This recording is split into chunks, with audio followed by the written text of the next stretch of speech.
आज America India के ऊपर एक्सपोर्ट पर इंपोर्ट पर टैरिफ लगाने वाला है।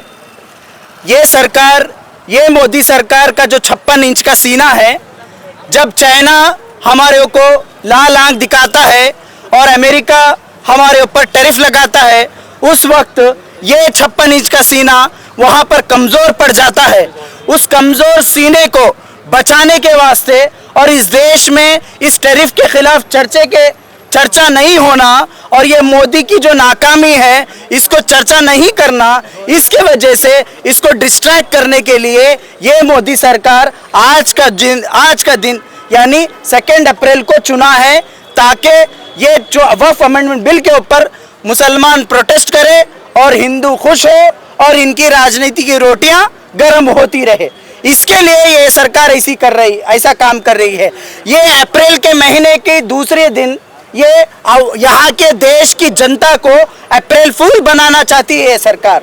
जैसा इन्होंने 15 लाख रुपए की बात कही थी, जैसा इन्होंने 2 करोड़ की नौकरियों की बात कही थी, जैसा इन्होंने महंगाई कम करने की बात कही थी, जैसा इन्होंने किसानों की आयु को ज़्यादा करने की बात कही थी, ये तमाम अप्रैल फूल के बातें ये नरेंद्र मोदी सबसे बड़े फूल और उनके सबसे बड़े फूल अमित शाह, ये दोनों फूल मिलकर पूरे देश को अप्रैल फूल बनाना चाहते हैं। लेकिन हम यहाँ पर social democratic party of India SDPI, आज ये जो पार्लियामेंट में बिल पेश किया गया है, हो सकता है ये बिल पास भी हो जाए, लेकिन हम यहाँ पर ये एहतजाज करके कह रहे हैं, तुम्हारे बिल को, तुम्हारे इस एंटी कॉन्स्टिट्यूशनल बिल को हम जूती के नोक के नीचे रखेंगे।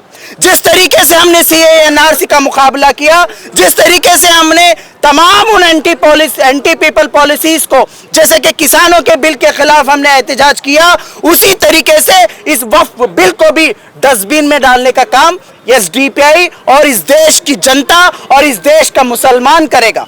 इस देश का मुसलमान करेगा।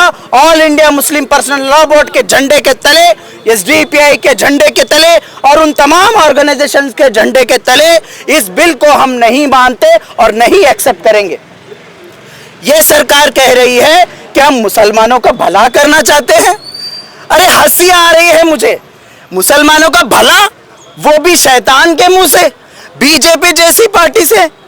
मैं पूछना चाहता हूं, मुसलमानों की इतना चिंता क्यों कर रहे हैं आप? मुसलमानों की चिंता क्यों हो रही है आपको? आपको चिंता करना चाहिए हिंदुओं की। आप बात करते हैं हिंदू सम्राट होने की, तो क्यों हमारे हिंदू भाई बहनों के लिए काम नहीं करते आप? वो भी हमारे इस देश के भाई बहन हैं। चलिए, हम महंगाई सह लेंगे, क्योंकि हमें आज है कल नहीं है, लेकिन आपको तो 7 जन्मों तक यहाँ पर रहना है। तो आपको सोचना चाहिए कि पेट्रोल का रेट कितना है, एलपीजी का रेट कितना है। अरे आरबीआई का, रिजर्व बैंक ऑफ इंडिया का डाटा है, 87% लोग, औरतें अपना मंगलसूत्र और गोल्ड गिरवी रखकर आज अपना घर चला रही है। ये सरकार का डाटा है। अरे शर्म आना चाहिए नरेंद्र मोदी जी। हमारे हिंदू माँ बहनों का मंगलसूत्र आज आरबीआई डाटा कह रहा है 87% से ज्यादा गोल्ड लोन ले रहे हैं। आप उनकी चिंता नहीं कर रहे, आप किसकी चिंता कर रहे हैं? अरे मुसलमान औरतों की ट्रिपल तलाक की बात आप कर रहे हैं। अरे क्यों है भाई चिंता आपको? अगर इतनी ही चिंता है और ये कह रहे हैं इस बिल के तहत कि ये डोनेट वक्फ वही करेगा जो 5 साल तक नमाज पढ़ेगा और 5 साल तक अच्छी इबादत करेगा। अरे कैसे बेवकूफ़ाना बिल है। क्या आप हर मस्जिद में, हर घर में कैमरा लगाकर मुसलमान 5 वक्त की नमाज पढ़ रहा नहीं पढ़ रहा चेक करेंगे?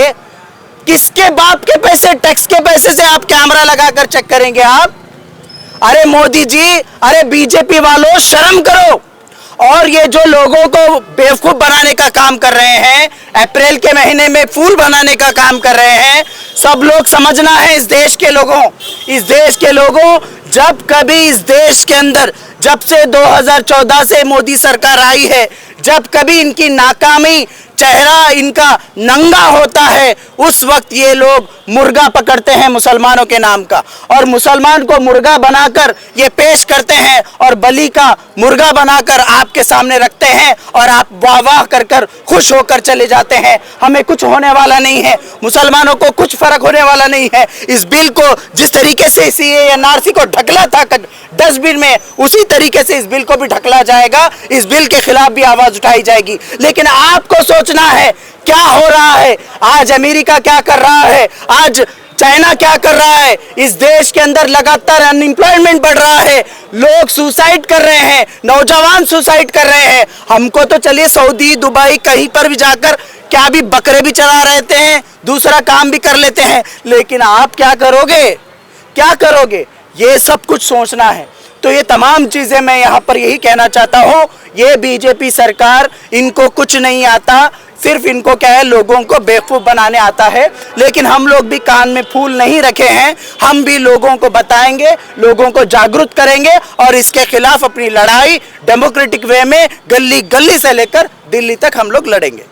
आज social democratic party of India Gulbarga में डीसी ऑफिस के सामने जो एहतजाज रखा गया, जो प्रोटेस्ट रखा गया, आज लोकसभा के अंदर जो वक्फ अमेंडमेंट बिल दोबारा से टेबल किया जा रहा है, जिसमें हमारे हुकूक की धज्जियाँ उड़ाई जा रही है, जो गैर आइनी है, गैर जमहूरी है और गैर कानूनी तरीके से उसको पेश किया जा रहा है।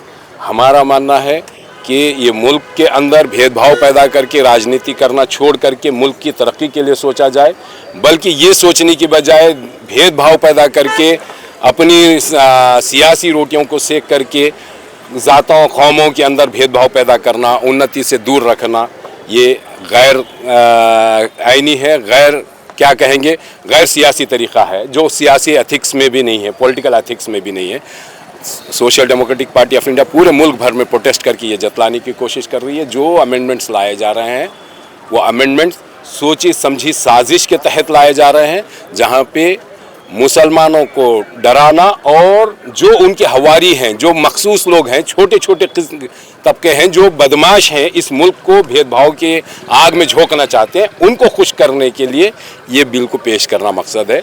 हम इसको अक्सर इसको कंडम करते हैं और इसकी मुखालिफत करते हैं अंत तक का, जब तक का ये बिल वापस नहीं लिया जाता है। हम आज पूरी उम्मीद है कि आज जो टेबल किया जा रहा है कानून है, वो कानून टेबल होने के बाद अपोजिशन पॉलिटिकल पार्टीज और स्पेशली एनडीए के अलाई चंद्रबाबू नायडू, नीतीश कुमार, ये जो अलाई पार्टीज हैं, इनसे हम मुतालिबा करते हैं, अगर आपने संजीदगी से नहीं लिया, देश को वो जिस तरह आग में झोंक रहे हैं, अगर आप भी आग में झोंकेंगे तो आप जान लीजिए बिहार, आंध्र प्रदेश या किसी भी जगह पर आप अलाई के पार्टीज हैं तो आप समझ लीजिए आपकी सरकार ज़्यादा दिन चलने की नहीं है।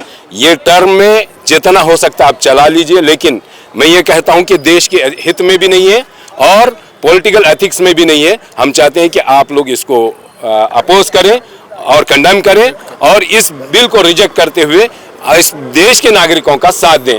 पार्टी ऑफ इंडिया पूरे देश भर में लोकसभा में वक्फ अमेंडमेंट बिल 2024 जो बिल पेश होने जा रहा है उसके खिलाफ प्रोटेस्ट कर रहे हैं।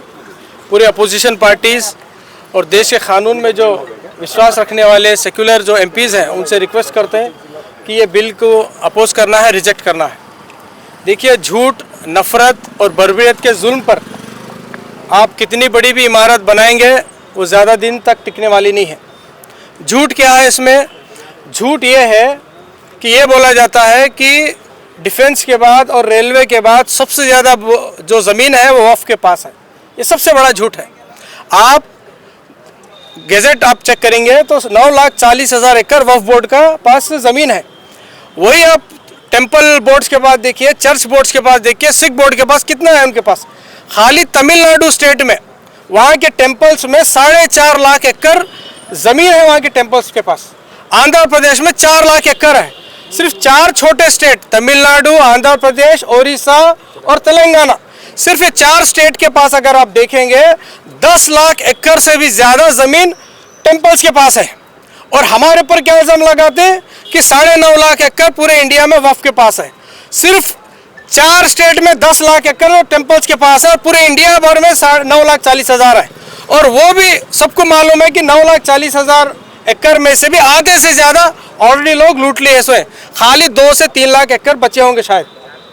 उसको किस तरह से हिफाजत करना है, उसको किस तरह से लेकर गरीबों में तकसीम करना है, तो उसका फ़ायदा उठाना है, उसके बारे में नहीं बात कर कर खाली झूठ के बुनियाद पर ये बिल बनाया गया है। और दूसरा झूठ क्या है, वक्फ बोर्ड किसी के ऊपर भी उंगली रखे तो वक्फ बोर्ड की हो जाती कहता है। आज तक हुआ है क्या ऐसा? अगर इतना बुरा कानून अगर वक्फ का रहता तो 11 साल मोदी हुकूमत क्या सो रही थी क्या? क्या 11 साल तक कौन सी कुंभकर्ण की नींद सो रही थी? तुम 11 साल के बाद मालूम हुआ कि वक्फ बिल ऐसा खतरनाक है बोलकर।